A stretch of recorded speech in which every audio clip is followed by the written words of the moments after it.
एक मासूम बेटी की कहानी।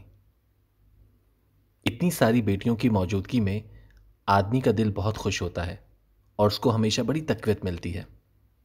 असल में बात यह है कि बेटा मतलूब होता है और बेटी लाडली होती है। इसकी जगह वो नहीं ले सकती और उसकी जगह वो नहीं ले सकता। लेकिन अगर हिसाब लगाकर देखो आदादो शुमार के मुताबिक तो बेटी का नंबर हमेशा ऊपर ही रहता है। हमारे माशरे में ये तयशुदा बात है कि औरत का एहतराम बहुत है। जब आप बाहर निकल कर देखें तो हर एक शय के ऊपर आपको माँ की दुआ लिखा हुआ मिलेगा, पियो की दुआ कहीं भी नहीं। एक भी रिक्शे पर नहीं लिखा होता। औरत माँ के रूप में हो, बेटी के रूप में हो, बहन के रूप में हो, औरत की बड़ी इज्जत दिलों में होती है। झगड़े वगड़े हो जाते हैं लेकिन बाबा को अपनी बेटी और बेटियां हमेशा बहुत प्यारी और बहुत लाडली होती हैं। ये बात अलग है कि यूरोप के कुछ मुल्क ये समझते हैं कि हमारे यहाँ पर औरत की इज्जत नहीं है और उसके साथ बुरा बर्ताव किया जाता है। और कुछ इदारे इन्होंने इस तरह के बना दिए हैं कि चेक करने के लिए कि क्या वाकई बुरा बर्ताव होता है। काफ़ी देर की बात है, मेरे दफ्तर में आया एक ऐसे ही इदारे का एक आदमी। वो बड़ा भला सा नौजवान था, जर्मनी का। और जर्मनी के लोग तहकीक के मामले में इतने ज़िद्दी, इतने कड़वे और इतने कसीले नहीं होते। वो बात की तह तक पहुंच के उसको तस्लीम कर लेते हैं। लेकिन वो बेचारा आया था बहुत सारे तस्वुरात लेकर अपने जहन में कि पाकिस्तान जा रहा हूँ और उसके बारे में ये कहानियाँ मौजूद हैं। तो उसने मेरे दफ्तर में मुझसे डरते डरते पूछा कि sir, you don't mind if I ask you a direct question, कि आप अपनी बीवी को सुबह के वक्त मारते हैं या शाम को मारते हैं? तो मैंने कहा, शाम के वक्त मैं दफ्तर से थका हारा जाता हूँ तो ठीक तरह से मार नहीं सकता, इसलिए मैं सुबह जब मैं फ्रेश होता हूँ तो बानो कुस्तिया को खड़का जाता हूँ। बेचारे को बड़ी कोफ्त हुई। कहने लगा, आप तो बड़े अच्छे आदमी लगते हैं। मैंने कहा, ये तो कोई बात नहीं। वैसे हमारी जो मोहब्बत आपस की है वो चली आ रही है। चाहे आप कितना भी हमारे खिलाफ प्रोपेगेंडा करें, उसका असर मुझ पर या मेरी बच्चियों पर या मेरे बच्चों पर नहीं होगा। ऐसे ही 12-15 बरस पहले की बात है। ये बच्चे बड़े प्यारे लोग होते हैं, बड़े अरियल होते हैं, बड़े ज़िद्दी होते हैं और बहुत ज़मीन पर पाँव मारकर अपनी बात मनवाने की कोशिश करते हैं। मैं चूँकि इस उम्र में हूँ और मैंने बहुत से ज़मीन पर पाँव बजते हुए सुने हैं और मैंने उसके आगे सर झुकाया है। तो मेरे दफ्तर में 5-4 नौजवान तालिब इल्म आ गए। उनमें 3 लड़कियां थीं, 2 लड़के थे। और वो पॉलिटिकल साइंस के 6th ईयर में थे। उसे आप क्या कहते हैं, सेकंड पार्ट के स्टूडेंट थे।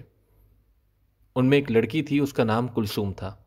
एक का यास्मीन, एक का मुझे याद नहीं, उसे बबली बबली कहकर पुकारते थे, वो कुछ ज़्यादा बोली नहीं। और 2 लड़के थे, नौजवान, बड़े अच्छे थे, प्यारे खुश शक्ल। कुलसूम उनकी लीडर थी और उसके चेहरे के ऊपर कुछ निशान थे, लड़ाई झगड़े के धब्बे। जब ये लोग मेरे दफ्तर आए तो कुलसूम आते ही धम से सोफे पर बैठ गई और कहने लगी, अंकल, हमने देखा है आपका माशरा और हमने देखा है आपका मज़हब, और सब लोग जो हैं बड़े चालाक, बड़े बेईमान और सख्त होते हैं।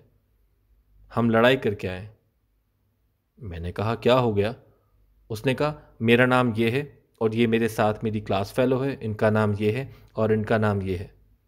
तो तारुफ कराने के बाद उसने कहा, आप बड़े मामे बनते हैं अखलाकियात के और दीन के। मैंने कहा, हो क्या गया? कहने लगी, हम ख़वातीन पुलिस एहलकार से लड़के आए हैं। इन्होंने जुलूस वगैरह निकाला होगा। आगे ख़वातीन पुलिस एहलकार होती हैं, बेचारी अच्छी होती हैं, उनको हुक्म जो होता है उनको रोको तो उनकी मडभेड़ हो गई। हमारे लाहौर में एक जगह है जहाँ ये टीवी वगैरह बहुत बिकते हैं, हाल रोड, उसके ऊपर झगड़ा था। मैंने कहा, झगड़ा किस बात पर हो गया? तो उसने कहा, जी ये क्या कानून बनाया आप लोगों ने, खामा खाका के हमारे हुकूक आधे हैं, मर्दों के पूरे हुकूक हैं। कहने लगी, ये क्या बात हुई कि औरत कत्ल हो जाए तो आधी दीयत और मर्द कत्ल हो जाए तो ज़्यादा? मैंने कहा, तुमने इस पर जुलूस क्यों निकाला? ये तो मुझे जुलूस निकालना चाहिए था। मैं निकालूंगा कल से जुलूस। ये तो कमाल की बात है। वो गुस्से में थी। कहने लगी, आप क्यों जुलूस निकालेंगे? मैंने कहा, मैं इसलिए जुलूस निकालूंगा कि ये बड़ी ज्यादती की बात है कि मैं मर जाऊंगा तो बानो कुस्सिया को 1 लाख रुपए मिल जाए, वो मरे तो मुझे 50,000 मिलेंगे। ये तो उल्टा काम हो गया। कहने लगी, हाँ हम तो फिर जुलूस निकाल के आए हैं। मैंने तो ये उल्टा जुलूस निकाल दिया तुम्हारा। मैं तो ये चाहूँगा कि अगर मेरी बीवी खुदा न खास्ता कत्ल हो जाए तो मुझे 4-5 लाख मिलें। मैं मारा जाऊं तो मेरी बीवी को 25-26 रुपये मिल जाए ताकि उसको कोई सज़ा मिले।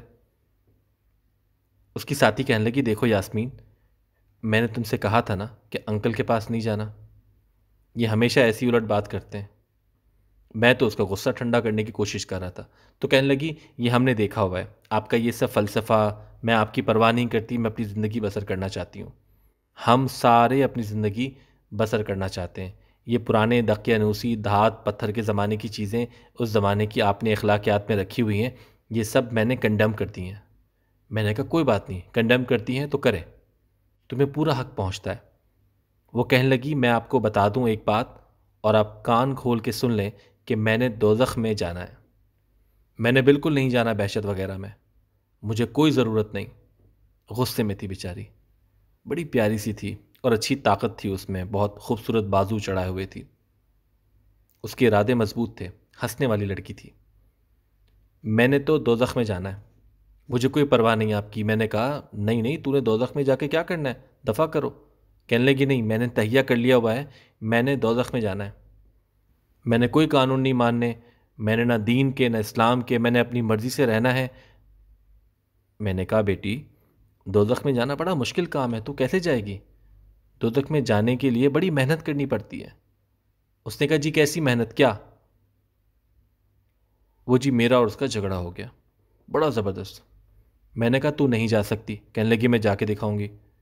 इतना झगड़ा हो गया कि मैंने कहा कि तू दोज़ख में तो क्या, तेरा प्यो भी नहीं जा सकता। मैंने कहा, बड़ा लंबा काम होता है, इसमें कई मुसीबतें उठाना पड़ती हैं। पहले जाके तो शिरक कर, फिर अल्लाह की ज़मीन पर फसाद फैला, फिर जाएगी, किसी की चीज़ चुरा लेगी, पेंसिल कॉलेज से ले आएगी, या किसी का दुपट्टा खिसका लेगी, तो इससे तू नहीं जाएगी दोज़ख में। कहने लगी, बस मैंने तहिया कर लिया हुआ है। मैंने कहा, ना ना बच्चे, गुस्सा थूक दे, कोई बात नहीं, हम ऐसे करेंगे कि तुझ पर बोझ नहीं पड़ने देंगे, तो तुमको आसानी आसानी से चलने देंगे। मुझे ये बताओ, जिस ज़माने में हम एमए में पढ़ते थे, उस वक्त पर्चे में 5 सवाल होते थे, 20-20 नंबर के, और वो 5 करने होते थे। कहा जाता था कि आउट ऑफ 8 कोई 5 सवाल करें। अब सेमेस्टर सिस्टम चल गया है जिसकी मुझे कुछ समझ नहीं है। कहने लगी, सुने, सेमेस्टर सिस्टम चला था, फिर वो कैंसिल हो गया, अब फिर पेपर ही होता है और 5 सवाल ही करने होते हैं, और पाँचों सवाल 20-20 नंबर के होते हैं। मैंने कहा, तेरा भला हो जाए, इस्लाम में भी 5 ही सवाल होते हैं, वो भी 20-20 नंबर के होते हैं।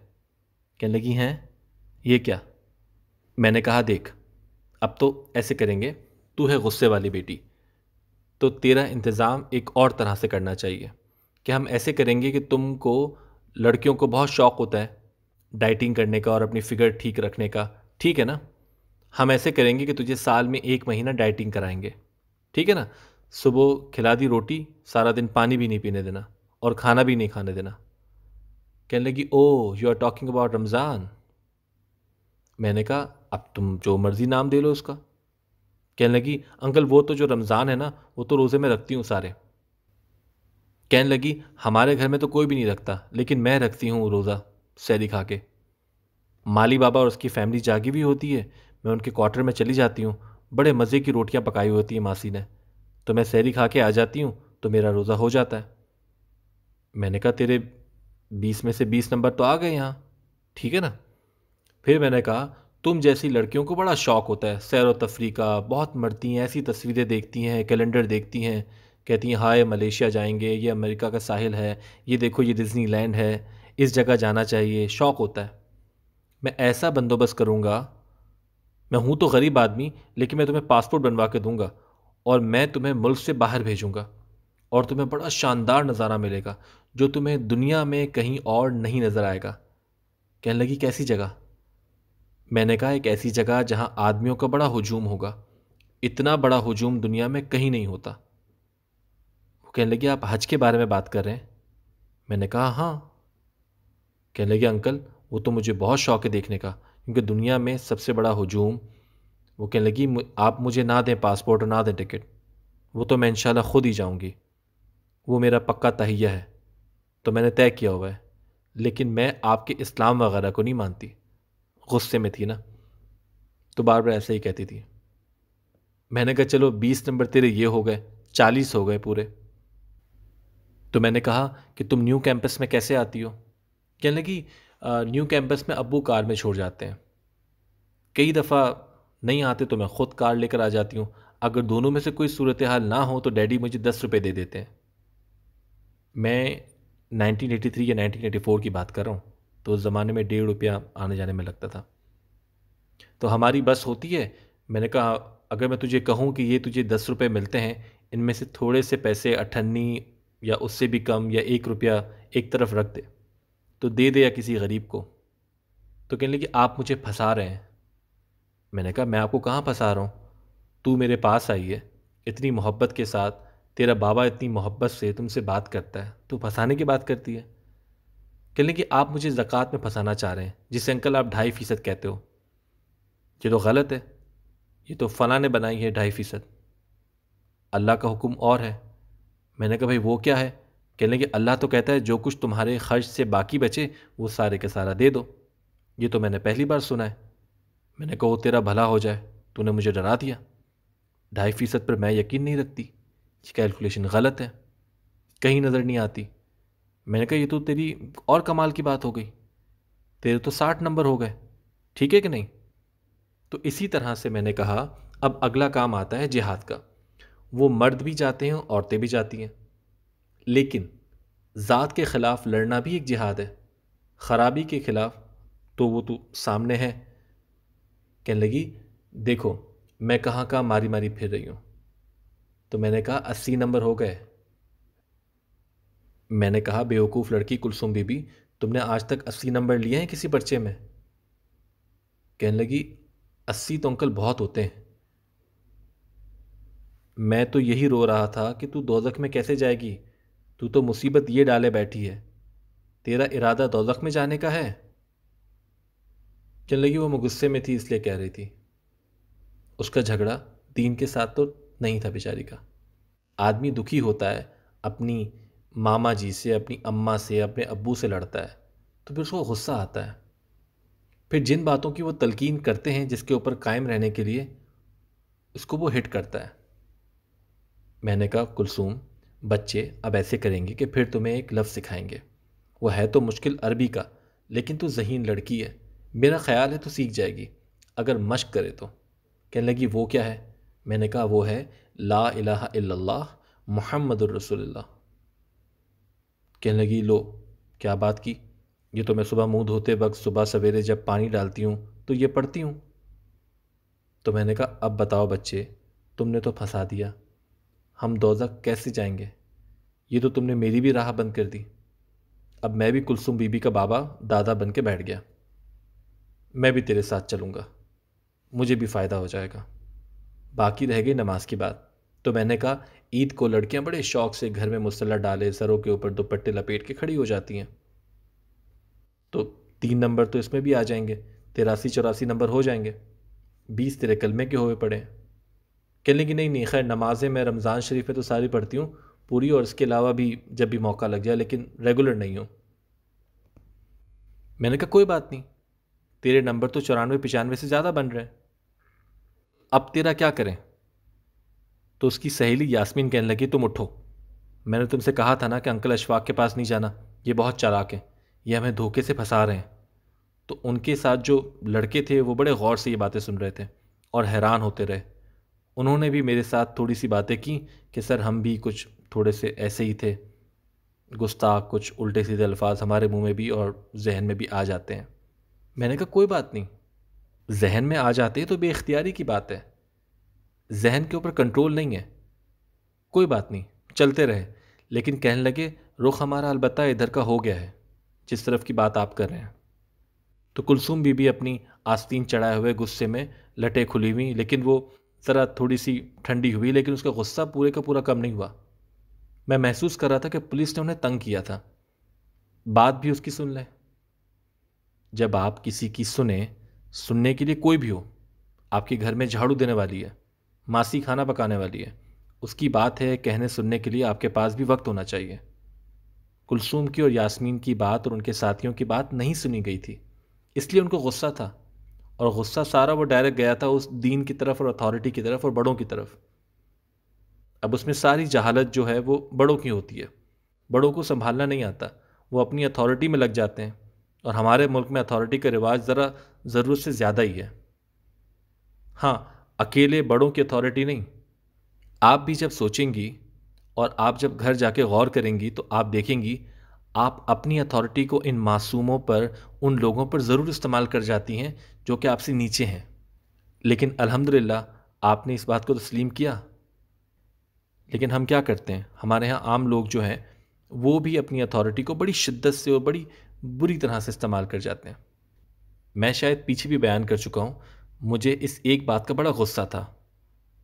यहाँ एक जगह है इचरा, इसमें ख़वातीन बहुत जाती हैं कुछ कपड़े वपड़े लेने के लिए। मैं भी जाता हूँ बैग पकड़ कर अपनी बीवी के साथ। उन्होंने कुछ लेना होता है, कुछ सिली सिलाई चीज़ें। तो वहाँ पर एक ख़ातून किसी स्कूल की टीचर थी, अच्छी प्यारी मोअज़्ज़िज़, सियाह बुर्का उसने ओढ़ा हुआ था, हाथ में थैला पकड़ा हुआ। हम जिस दुकान से कुछ सौदा ले रहे थे तो उसने कुछ पूछा, सुर्ख रंग का कोई कपड़ा, पता नहीं क्या कहा, लेकिन दुकानदार ने सुना ही नहीं। फिर उसने ज़रा वजाहत से कहा तो दुकानदार ने हाथ के इशारे से कहा, तेरे काम की चीज़ नहीं है यहाँ पर, उस दुकान पर आगे जाके पता कर। तो मैं गुस्से में भी आया और मुझे रोना भी आ गया। मैंने कहा ये तो आपको हक नहीं पहुंचता। उसने कहा अशफाक साहब ये ऐसे ही है, कोई कम पैसों वाली। तो अब ये अथॉरिटी देखे ना, हालांकि वो कोई अफसर नहीं है, किसी बड़ी जगह पर नहीं है, लेकिन वो अपनी अथॉरिटी बेजा तौर पर इस्तेमाल कर रहा है। और अगर आप अपने इर्द गिर्द देखेंगे तो बड़ा जुल्म चल रहा है, बहुत ज़्यादा तकब्बुर शामिल हो गया है हर बंदे के जहन में। और तकब्बुर में इजाफा करने के लिए वो बहुत सारी चीज़ें इकट्ठी करते रहता है ताकि दूसरों को डराने के लिए तकब्बुर नुमाया करे। ये बात खुशी का इजहार इसलिए कर रहा हूँ कि थोड़े दिन हुए मैं अपने घर के लॉन में बैठा हुआ था कि एक बड़ी खूबसूरत सी प्यारी लंबी औरत, एक खूबसूरत सा बच्चा, नीला टॉप उसने पहना हुआ, ऊन के मोज़े जराबें वगैरह, वो आ गई। आके वो औरत मेरे सामने खड़ी हो गई, हंसने लगी और कहने लगी, आपने मुझे पहचाना? मैंने कहा नहीं। कहने लगी, अंकल मैं कुलसूम हूँ। मैंने कहा हो तेरा भला हो, बैठ। मैंने कहा तो इतनी देर कहाँ रही? कहने लगी मैं सीधी शिकागो से आ रही हूँ और मैंने आपका पता ढूंढ के सबसे पहले आपके यहाँ हाज़िरी दी है। मेरा खावंद वहाँ डॉक्टर है, अच्छा आदमी है। मैं आपसे अपनी पुरानी मोहब्बत, अपनी बरखुरदारी, अपनी बेटी होने का एक छोटा सा हक मांगने आई हूँ, सीधी आपके पास। मैं डर गया। मैंने कहा फरमाएं। मैं तो उससे बड़ा डरता हूँ और इतने साल मेरे डर में ही गुजरे हैं। कहने लगी ये मेरा बेटा है, बहुत प्यारा है और बहुत सेहतमंद है और हम इसको सेहत और हिफ्ज़ान सेहत के उसूलों पर पाल रहे हैं। ये रोता बहुत है, हमने बहुत कोशिश की है कि किसी तरह से इसका रोना कम हो, कई दवाइयाँ दी हैं, मेरे खावंद डॉक्टर हैं, लेकिन उसका रोना कम नहीं हुआ। तो मैं इसको आपके पास लाई हूँ कि आप इसको दम कर दें। मैंने कहा तेरा भला हो जाए, मैं कोई नेक आदमी नहीं हूँ, मैं कैसे दम करूँ, मुझे दम करना नहीं आता। कहने लगी आप ऐसे ही छू छू कर दें। मैंने कहा नहीं बच्चे, ये तो। अब मेरे हाथ पांव फूल गए, मुझे वाकई नहीं आता दम करना कि क्या पढ़ते हैं, कैसे करते हैं। कहने लगी आप मेरे साथ हमेशा, अब फिर वही गुस्सा पुराना उसका कि मैं इतनी दूर से चलकर आई हूँ और कितनी आरजू लेकर आई हूँ। कहने लगी अब आप फिर तकब्बुर के मेज़ के ऊपर चढ़ गए, आप करें इसको दम। मैंने कहा प्यारे बच्चे, अगर मुझे आता तो मैं ज़रूर करता। उसने कहा आप झूठे ही ऐसे छू छू करते हैं। अब मैंने कहा झूठी फूंक कैसे मारूंगा?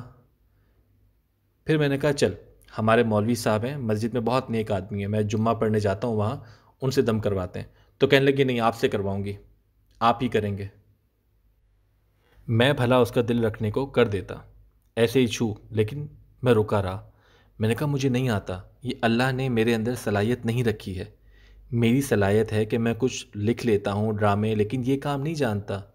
उठ के खड़ी हो गई, जिस तरह से मेरे दफ्तर में अपना पाँव मार के गई थी ज़ोर से, उतने ही ज़ोर से उसने वैसे ही पाँव मारा। कहने लगी नाना, बच्चे के हवाले से मुझे नाना कह रही थी, नाना यू आर हॉली मैन। ये उसका आखिरी फ़िक्रा था और गुस्से में कार में बैठ के चली गई। अब बताओ मैं तुमको किस खाते में डालूं? तुम जो आ गई हो सारियां, हॉल में बैठी ख़वातीन से मुखातिब करते हुए कह रहे थे, मुझे डर है कि तुम भी अंदर से लड़ाई करोगी किसी ना किसी दिन मेरे साथ, और प्यारी तुम बहुत होती हो। ये आप अपने बड़ों से, अपने भाइयों से, अपने अब्बू से पूछें। बावजूद इसके कि इख्तलाफ होते हैं, अब हमारे दरमियान कोशिश हो रही है कि हमारे दरमियान, हमारी मोहब्बत के दरमियान कुछ ऐसी दीवारें खड़ी कर दी जाएं ताकि हम एक दूसरे से जुदा हो जाएं। तो प्यारे बच्चों, मैं अब तुम्हारे सामने शिकायत करने का इस्तेकाक रखता हूँ। आपको जब भी वोट देना पड़े, आप मेरे हक़ में देना, कुलसूम के हक़ में ना देना। वो मुझे बहुत झिड़कियाँ देकर गई है। अल्लाह आपको खुश रखे और आप सबको आसानियाँ अता फ़रमाए और आसानियाँ तक़सीम करने का शर्फ़ अता फ़रमाए। अल्लाह हाफ़िज़।